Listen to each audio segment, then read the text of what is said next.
Hello students, हमने पिछले video में देखा कि यूकैरियोटिक कोशिका की संरचना किस प्रकार से होती है। यूकैरियोटिक कोशिका क्योंकि अधिकांश जीवों में पाई जाती है, कवक, पादप और जंतु में, तो यूकैरियोटिक कोशिका की संरचना थोड़ी हम डिटेल में पढ़ रहे हैं। डिटेल में बात कर रहे हैं तो हमने पिछले वीडियो में कोशिका भित्ति और कोशिका झिल्ली के बारे में डिटेल में जानकारी ली थी। अब हम उसी बात को आगे बढ़ाते हुए हम आज बात करेंगे जीव द्रव्य के बारे में, प्रोटोप्लाज्म के बारे में। जब हम शुरुआत में कहते हैं कि सजीव क्या होता है, जब हमने कहा कि सजीव की पहचान यह होती है कि सजीव में न्यूनतम एक जीवित कोशिका होती है। फिर हमने कहा कि जीवित कोशिका की पहचान किससे होती है, फिर जीवित कोशिका की पहचान मुख्य रूप से दो चीजों से होती है। एक तो उस कोशिका में पाई जाने वाली कोशिका झिल्ली और दूसरा उसमें पाया जाने वाला जीव द्रव्य। भले ही किसी कोशिका में केंद्रक हो या नहीं हो, जैसे कि मैच्योर आरबीसी मैमल्स में केंद्रक नहीं होता है, तो भी वो कोशिका जीवित है क्योंकि उसमें जीव द्रव्य और कोशिका झिल्ली पाई जाती है। हालांकि कोशिका झिल्ली और जीव द्रव्य को वैसे बाइफरकेट नहीं किया जा सकता क्योंकि जीव द्रव्य का ही भाग कोशिका झिल्ली माना जाता है। आज हम बात करेंगे जीव द्रव्य में किस प्रकार की संरचना होती है और क्या खास बातें होती है। जीव द्रव्य जो कि कोशिका में पाया जा रहा है, अधिकांश कोशिकाएं चाहे वो प्रोकैरियोटिक हो या यूकैरियोटिक हो, इनका केमिकल स्ट्रक्चर जो जीव द्रव्य का होता है लगभग मिलता जुलता होता है। ये ज्यादातर कणिकामय का मतलब ग्रेनुलर तथा रंगहीन होता है, कलरलेस होता है। जो जीव द्रव्य कोशिका में जो भरा रहता है उसकी पीएच लगभग 6.8 यानी उदासीन के न्यूट्रलाइज के लगभग पास में थोड़ा सा अम्लीय होता है, हल्का सा। अब जीव द्रव्य की जो खोज है उसको सबसे पहले देखने की बात करें या शब्दों की बात करें तो प्रोटोप्लाज्म के लिए सबसे पहले वर्ड दिया गया था सारकोड वर्ड, जो कि दिया था डुजार्डिन ने। बाद में पुरकिंजे ने इसके लिए वर्ड यूज किया था प्रोटोप्लाज्म, जिसको हम हिंदी में कहते हैं जीव द्रव्य।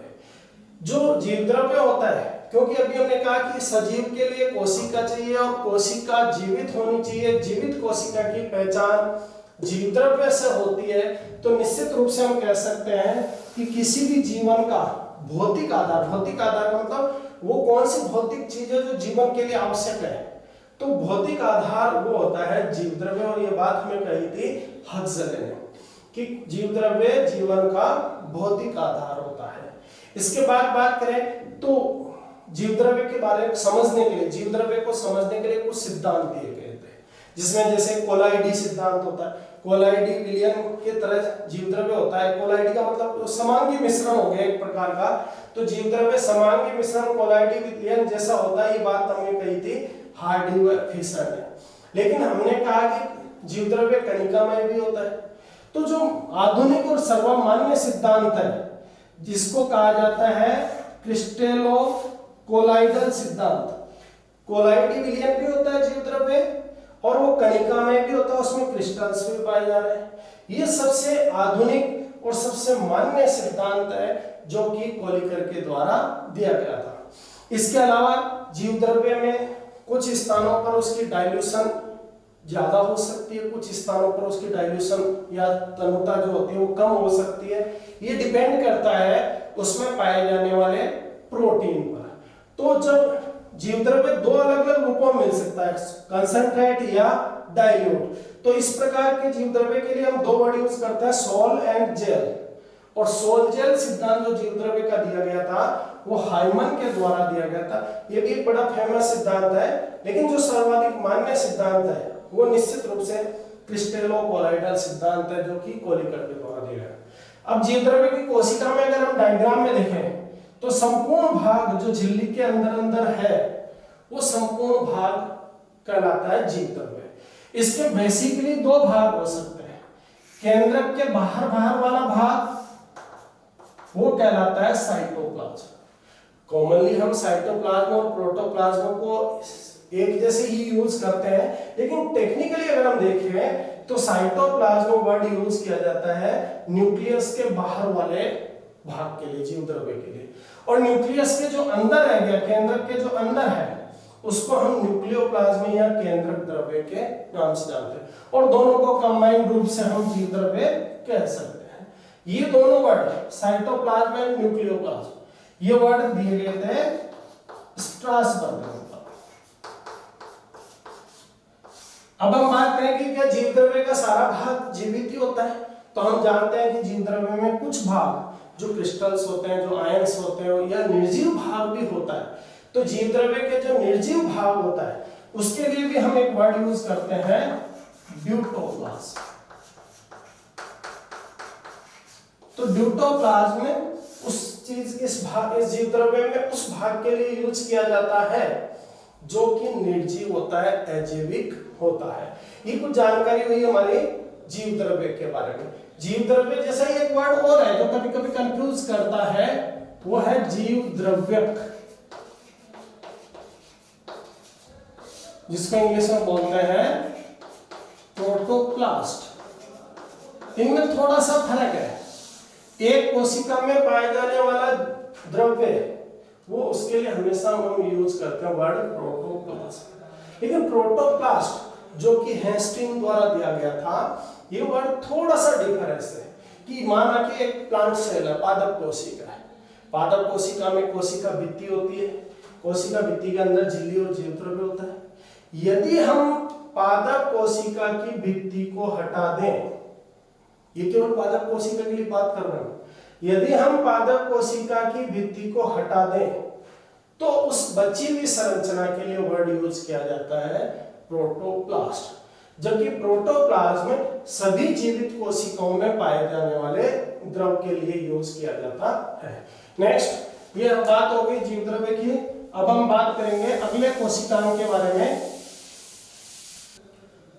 नेक्स्ट कोशिकांग जो यूकेरियोटिक कोशिका का है वो है माइटोकॉन्ड्रिया। माइटोकॉन्ड्रिया बड़ा ही फेमस कोशिकांग है और वो एक बड़ा यूजफुल कोशिकांग है।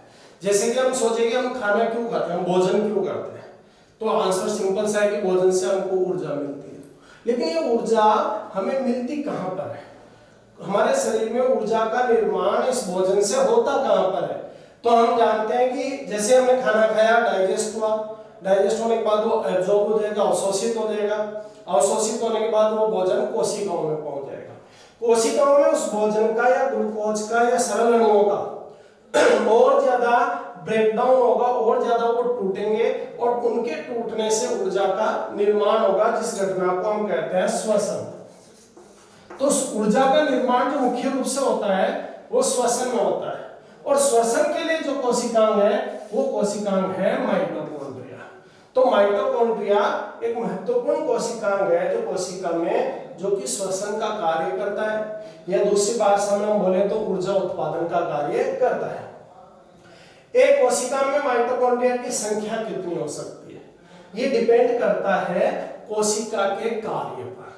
अगर कोशिका को वर्क ज्यादा करना पड़ रहा है तो निश्चित रूप से उसको ऊर्जा की ज्यादा आवश्यकता होगी, और ऊर्जा की ज्यादा आवश्यकता होगी तो उसमें माइटोकॉन्ड्रिया की संख्या भी ज्यादा होगी।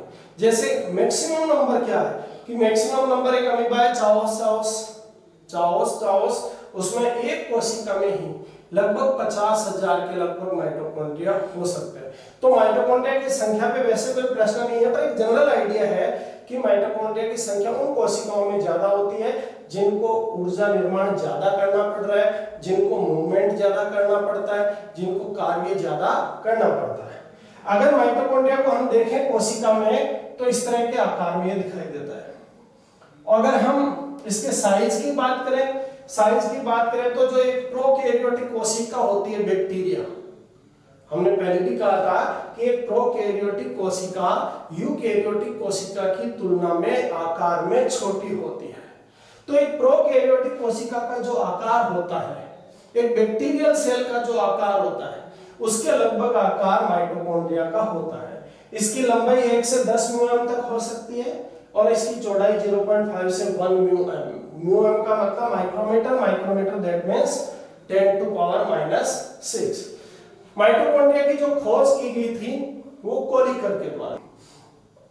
इसकी बात करें कि इसमें माइटोकॉन्ड्रिया वर्ड जो दिया गया था, इससे पहले भी कुछ वर्ड दिए गए थे, जैसे कि फाइला दिया था फ्लेमिंग ने।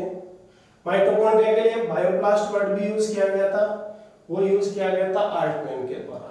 लेकिन माइटोकॉन्ड्रिया जो वर्ड है वो बेंडा के द्वारा दिया गया था। ये जरूर ध्यान रखने की बात है कि mitochondria word used by Benda. हमने अभी कहा कि माइटोकॉन्ड्रिया श्वसन में भाग लेता है। श्वसन में भाग लेता है तो कई बार हम कॉमन भाषा में इसको powerhouse of the cell, कोशिका का शक्ति गृह, कोशिका का ऊर्जा घर भी कहते हैं। और ये कोशिका का ऊर्जा घर इसके लिए सबसे पहले यूज किया गया था C.K. विल्स के द्वारा। फिर हम बात करें कि माइटोकॉन्ड्रिया एक ऐसा कोशिका है, अभी हम संरचना बात करेंगे तब आएगी बात कि माइटोकॉन्ड्रिया यूकेरियोटिक कोशिका में पाया जाने वाला वह कोशिकांग है जिसमें खुद का अपना डीएनए भी होता है। ऐसे कोशिकांग माइटोकॉन्ड्रिया और इसके अलावा हरित लवक में भी आपको ऐसा देखने को मिलेगा, केंद्रक में होते ही होते हैं डीएनए, लेकिन माइटोकॉन्ड्रिया में अपना खुद का डीएनए होता है और इसे माइटोकॉन्ड्रियल डीएनए कहा जाता है। माइटोकॉन्ड्रियल डीएनए को सबसे पहले खोजने वाले व्यक्ति थे नॉस व एफ्लिजियस। अभी हम बात कर रहे थे कि माइटोकॉन्ड्रिया क्या कार्य करता है। माइटोकॉन्ड्रिया श्वसन का कार्य करता है, ऊर्जा उत्पादन का कार्य करता है। तो श्वसन में माइटोकॉन्ड्रिया की क्या भूमिका है, श्वसन के कौन कौन से स्टेप माइटोकॉन्ड्रिया में संपन्न होते हैं, ये जानकारी हमें दी थी माइकेलिस ने। तो श्वसन में माइटोकॉन्ड्रिया की भूमिका को बताने वाले थे माइकेलिस। अब हम बात करेंगे, ये तो कुछ इसके इतिहास के बारे में बात हो गई जिसमें हमको माइटोकॉन्ड्रिया वर्ड किसने दिया था ये जरूर जानकारी रखनी होती है। इसके अलावा फाइला व बायोप्लास्ट वर्ड का भी जानकारी होनी चाहिए। अब हम बात करेंगे माइटोकॉन्ड्रिया की संरचना की बात करेंगे। माइटोकॉन्ड्रिया की संरचना की बात करें, माइटोकॉन्ड्रिया एक दोहरी झिल्ली युक्त कोशिकांग है। एक कोशिका में, एक यूकेरियोटिक कोशिका में 3 कोशिकांग ऐसे होते हैं जो दोहरी झिल्ली युक्त होते हैं। एक माइटोकॉन्ड्रिया, दूसरा हरित लवक और तीसरा केंद्रक। ये 3 कोशिकांग ऐसे हैं जो डबल मेम्ब्रेन है, दोहरी झिल्ली युक्त होते हैं। इसके अलावा बात करें तो राइबोसोम, केंद्रिका जिसको न्यूक्लियोलस कहते हैं और सेंट्रियोल जिसको तारक केंद्र कहते हैं, ये तीनों बिना झिल्ली वाले कोशिकांग हैं।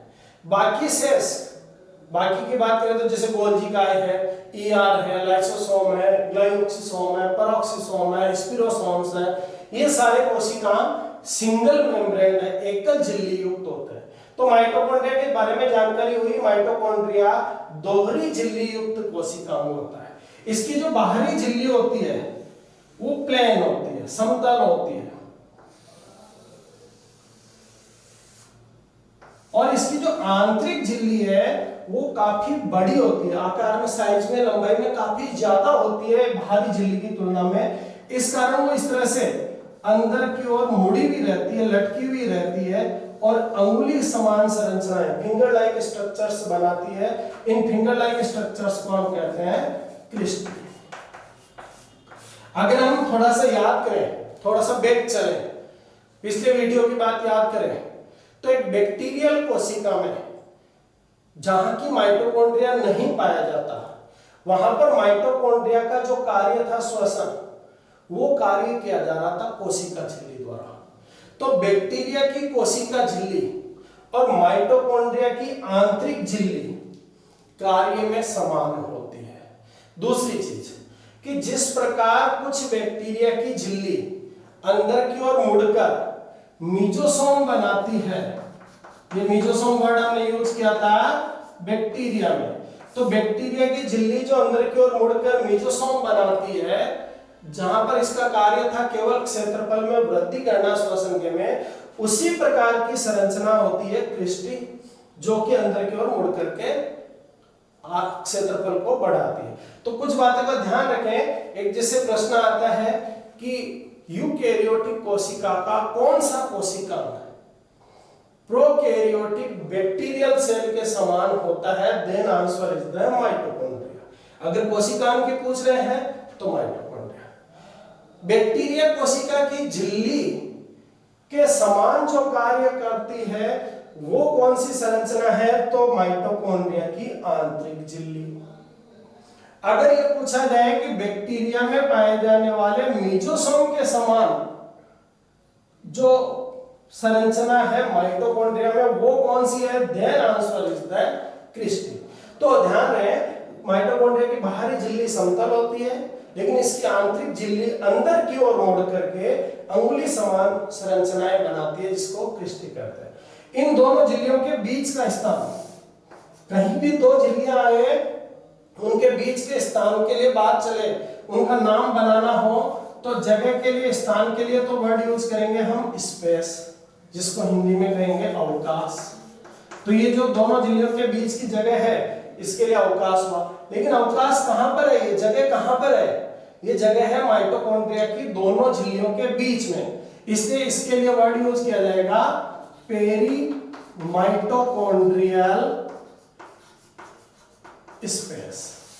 अगर यही बात हम केंद्रक की दो झिल्लियों के बीच की बात कर रहे होते तो हम वर्ड यूज कर लेते पेरी न्यूक्लियर स्पेस।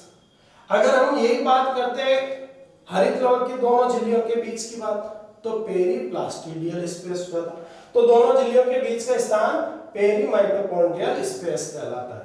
आगे बात करें संरचना में, तो जो अंदर वाली झिल्ली है जो कि अंगुली समान संरचनाएं बना रही है क्रिस्टी, उसकी भी अंदर की साइड, उसके अंदर की साइड जो कि एम साइड कहलाती है, उस पर अंगुली नुमा नहीं, उसके ऊपर इस तरह के गुंबदाकार आकार की कुछ कण पाए जाते हैं अंदर की झिल्ली के, क्रिस्टी के आंतरिक झिल्ली के भी अंदर की ओर ये इस तरह की संरचना के कुछ कण पाए जाते हैं। इन कणों को हम कहते हैं F1 कण। इनको कई बार ऑक्सीसोम्स भी कहा जाता है। इनको प्रारंभिक कण या एलिमेंट्री पार्टिकल्स भी कहा जाता है। और इन्हीं के लिए हम वर्ड यूज करते हैं फर्नांडिस मॉर्गन की उप इकाइयां। तो जनरली इनको F1 कण या ऑक्सीसोम्स के नाम से जाना जाता है। अभी थोड़ी देर बाद जब हम कार्य पढ़ेंगे, इसके कार्य में हम बताएंगे कि आंतरिक झिल्ली का क्या कार्य है, F1 कण का क्या कार्य है। श्वसन के जो वेरियस स्टेप होते हैं वो अलग अलग जगह संपन्न होते हैं, वो हम बात करेंगे अभी थोड़ी देर बाद। तो ये आंतरिक झिल्ली पर अंदर की ओर जो कण पाए जा रहे हैं सवृंत कण, ये सवृंत है क्योंकि यहाँ पर एक स्टॉक अवृंत है, ये सवृंत कण कहलाते हैं F1 कण।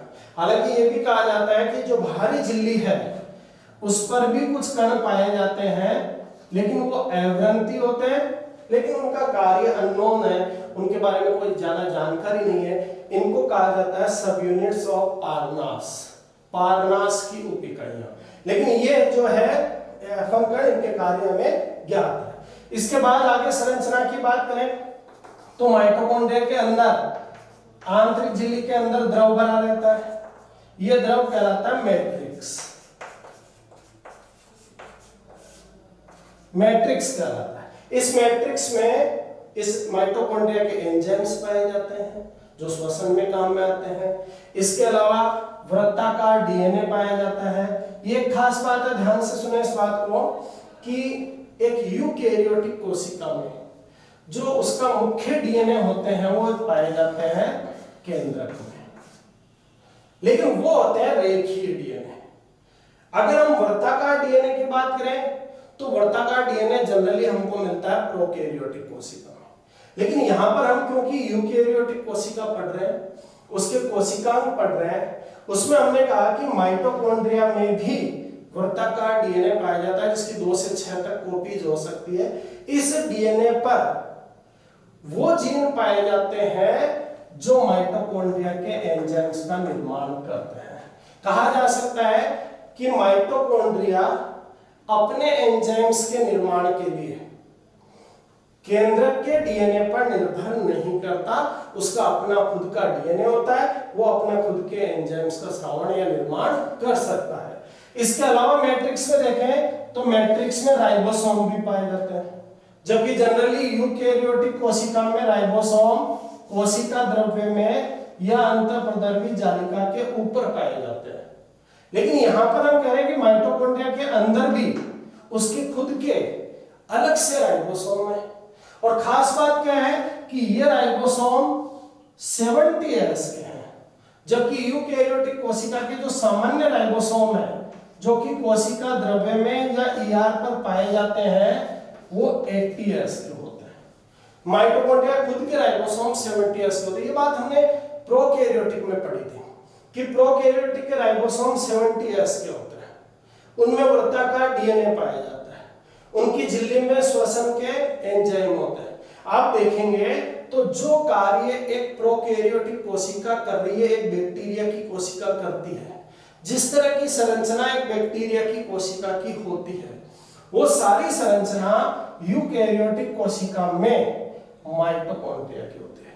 तो हम कह सकते हैं, डेफिनेटली कह सकते हैं कि अगर कोई कोशिका जो यूकैरियोटिक कोशिका के अंदर है और जो सिमिलरिटी शो करता है प्रोकैरियोटिक कोशिका या बैक्टीरिया से, तो वो निश्चित रूप से वो कोशिकांग है माइटोकॉन्ड्रिया। 70s राइबोसोम मिलना, वर्ताकार डीएनए मिलना, झिल्ली के अंदर श्वसन के एंजाइम होना, ये सारी बातें, साइज, यहां तक कि आकार भी, ये सारी बातें माइटोकॉन्ड्रिया को सिमिलरिटी शो करती है एक बैक्टीरिया की कोशिका से। ये इसकी आंतरिक संरचना के बारे में बात हो गई। यहाँ पर एक खास जानकारी सुन लीजिएगा कि जनरली माइटोकॉन्ड्रिया में 70s के राइबोसोम होते हैं, लेकिन मैमल्स, स्तनधारियों के जो राइबोसोम होते हैं वो 55s के, 55s के होते हैं। ये अलग से बात है, मैमल्स के लिए है, बाकी कॉमनली माइटोकॉन्ड्रिया में 70s राइबोसोम पाए जाते हैं। अब हम बात करें कि माइटोकॉन्ड्रिया के कार्य क्या है। अगर माइटोकॉन्ड्रिया के कार्य की बात करें तो माइटोकॉन्ड्रिया का मुख्य कार्य होता है, अभी हमने पहले शुरुआत में भी बताया था, माइटोकॉन्ड्रिया का मुख्य कार्य होता है श्वसन। लेकिन श्वसन कोई सिंगल स्टेप प्रोसेस नहीं है, श्वसन मल्टी स्टेप प्रोसेस है। और अगर हम उसके स्टेप्स को 4 बड़े भागों में बांटना चाहें तो पहला स्टेप होता है ग्लाइकोलाइसिस, जिसमें ग्लूकोज टूट करके पायरुविक अम्ल बनाता है। दूसरा स्टेप होता है एसिटाइल कोएंजाइम ए का निर्माण, जिसमें पायरुविक अम्ल एसिटाइल कोएंजाइम ए में बदल जाता है। तीसरा जो स्टेप होता है श्वसन का, उसको कहा जाता है क्रेब्स चक्र। और चौथा जो स्टेप होता है श्वसन का, उसे कहा जाता है ईटीएस। जब हम श्वसन पढ़ेंगे तब हम देखेंगे कि एक ग्लूकोज के अणु के पूर्ण अपघटन से 38 एटीपी, 38 एटीपी का शुद्ध लाभ होता है। ये श्वसन में जानकारी आएगी, वहां हम बताएंगे कि इस 38 में से 2 एटीपी ग्लाइकोलाइसिस में, 2 एटीपी क्रेब्स चक्र में, और बाकी के 34 एटीपी ईटीएस में निर्मित होता है। ये एक श्वसन की स्टेप्स है। अब हम इसमें से ये देखेंगे कि माइटोकॉन्ड्रिया में इनमें से कौन से स्टेप संपन्न होते हैं और कहां-कहां संपन्न होते हैं। अगर हम कहें श्वसन की बात, तो श्वसन का पहला चरण जो ग्लाइकोलाइसिस कहलाता है वो हमेशा संपन्न होता है कोशिका द्रव्य में, यानी वो कभी भी माइटोकॉन्ड्रिया में नहीं होता। ग्लूकोज से पायरुविक अम्ल बनने तक का कार्य हमेशा कोशिका द्रव्य में संपन्न होता है।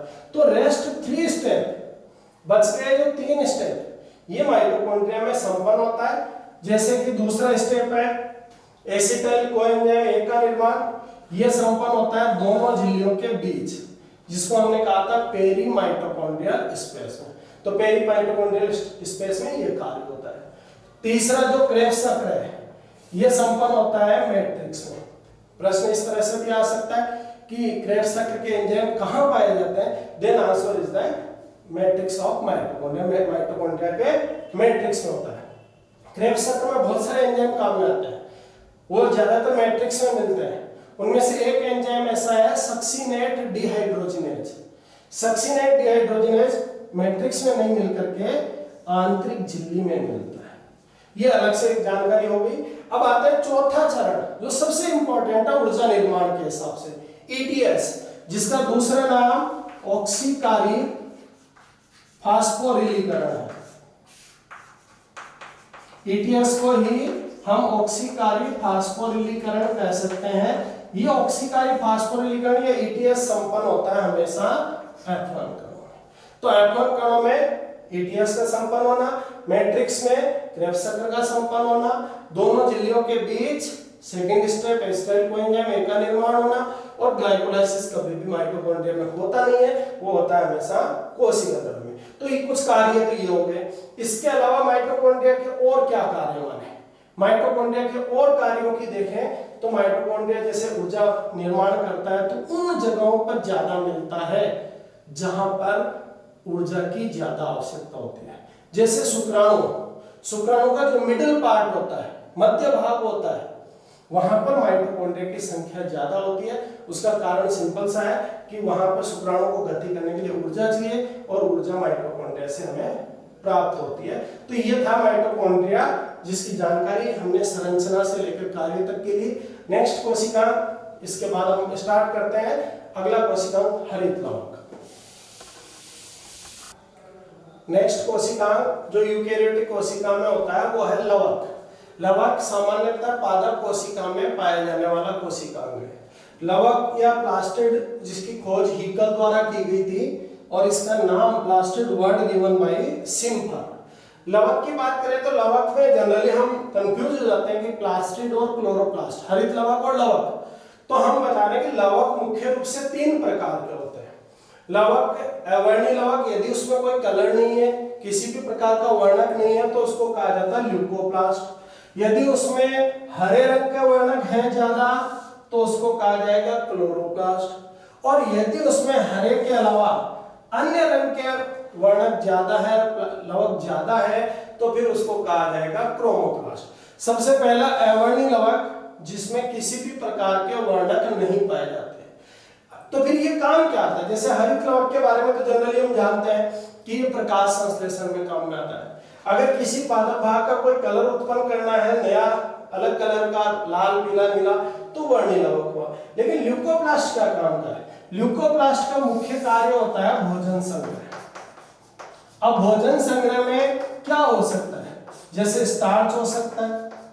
अगर ल्यूकोप्लास्ट स्टार्च संग्रह करता है तो इसको कहा जाता है एमाइलोप्लास्ट। एमाइलोप्लास्ट तब यूज करेंगे यदि ल्यूकोप्लास्ट स्टार्च का संग्रह करता है। यदि प्रोटीन का संग्रह करता है तो एल्यूरोनोप्लास्ट।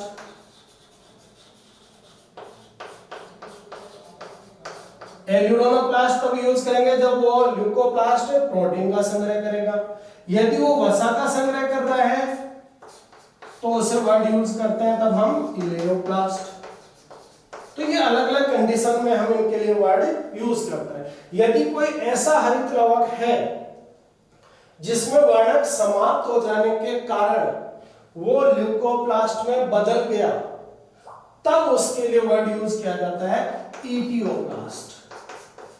तो इटियोप्लास्ट तो केवल तब यूज करना होता है जब हरित लवक का वर्णक खत्म होने के कारण वो अवर्णी लवक में समाप्त हुआ। तो ये तो जानकारी थी हमारी ल्यूकोप्लास्ट के बारे में। दूसरे प्रकार का लवक होता है वर्णी लवक। वर्णी लवक या जिसको क्रोमोप्लास्ट कहते हैं, उसकी पहचान है वो कलर्ड होता है, लेकिन कलर होता है उसमें अदर देन ग्रीन। हरे के अलावा अन्य रंग होगा तो उसको वर्णी लवक कहा जाता है। जैसे भूरे शैवाल होते हैं, फियोफाइसी, उनके अंदर जो लवक पाए जाएंगे वो फियोप्लास्ट कहलाएंगे, वो भूरे रंग के होते हैं। इसी प्रकार रोडोफाइसी, लाल शैवाल, उनमें जो वर्णक लवक होंगे वो रोडोप्लास्ट कहलाएंगे, वो लाल रंग के होते हैं। तो ये अलग प्रकार के हरे से अलावा की बात है। तीसरे प्रकार का और जो मुख्य लवक है जिसके बारे में अब हम डिटेल से पढ़ेंगे वो होता है हरित लवक या क्लोरोप्लास्ट। ये अधिकांश पौधे के हरे भागों में पाया जाता है और प्रकाश संश्लेषण में मुख्य रोल अदा करता है। चलिए हरित लवक की संरचना के बारे में बात करते हैं। तो हरित लवक किस प्रकार का दिखाई देता है और क्या उसकी संरचना। हरित लवक एक कोशिका में, पादप कोशिका में अगर हरित लवक को देखें तो ये इस तरह का कोशिका है। अगर हम इसको बाहर निकाल के जूम करके देखें तो इसका जो डायग्राम बनता है वो इस तरह का होता है। इस पर दोहरी झिल्ली होती है,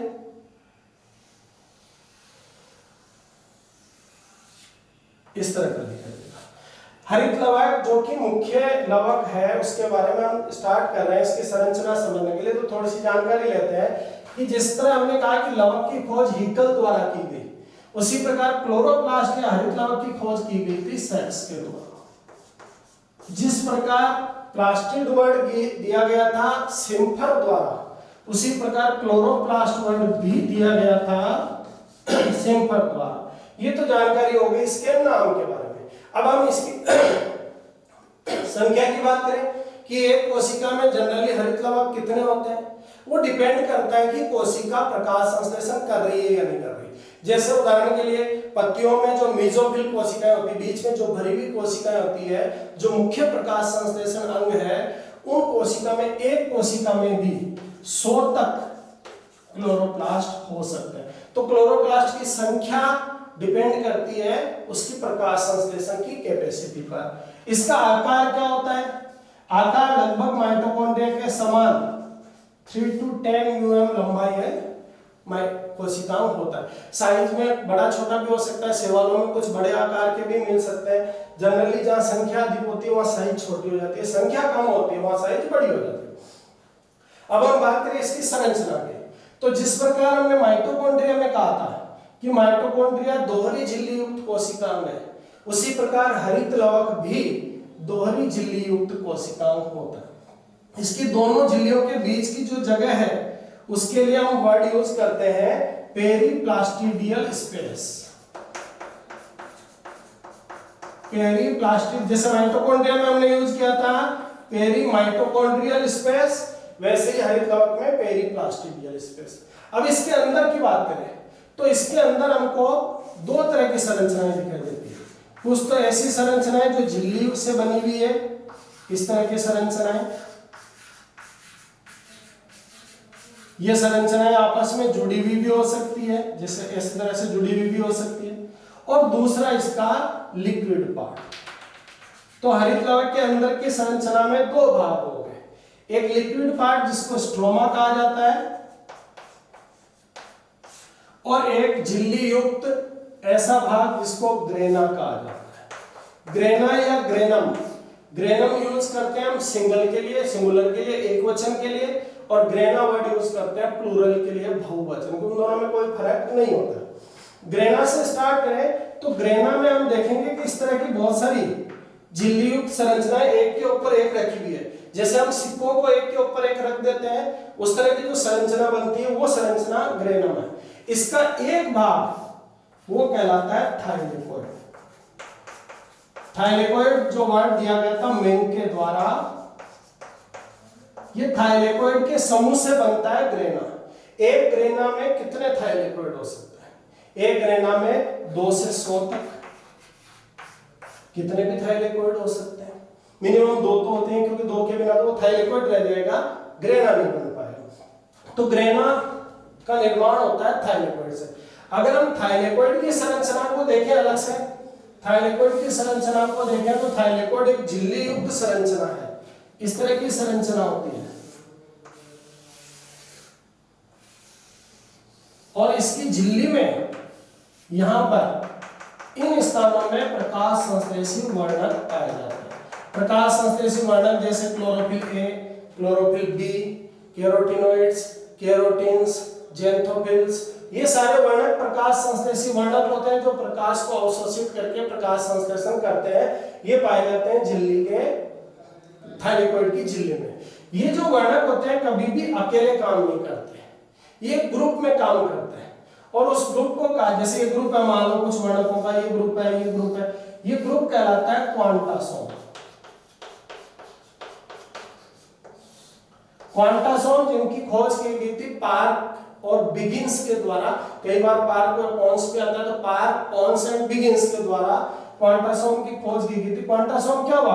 क्वांटासोम वर्णकों का समूह है जो प्रकाश संश्लेषण करता है। दूसरी भाषा में हम कह सकते हैं कि क्वांटासोम प्रकाश संश्लेषण की इकाई है।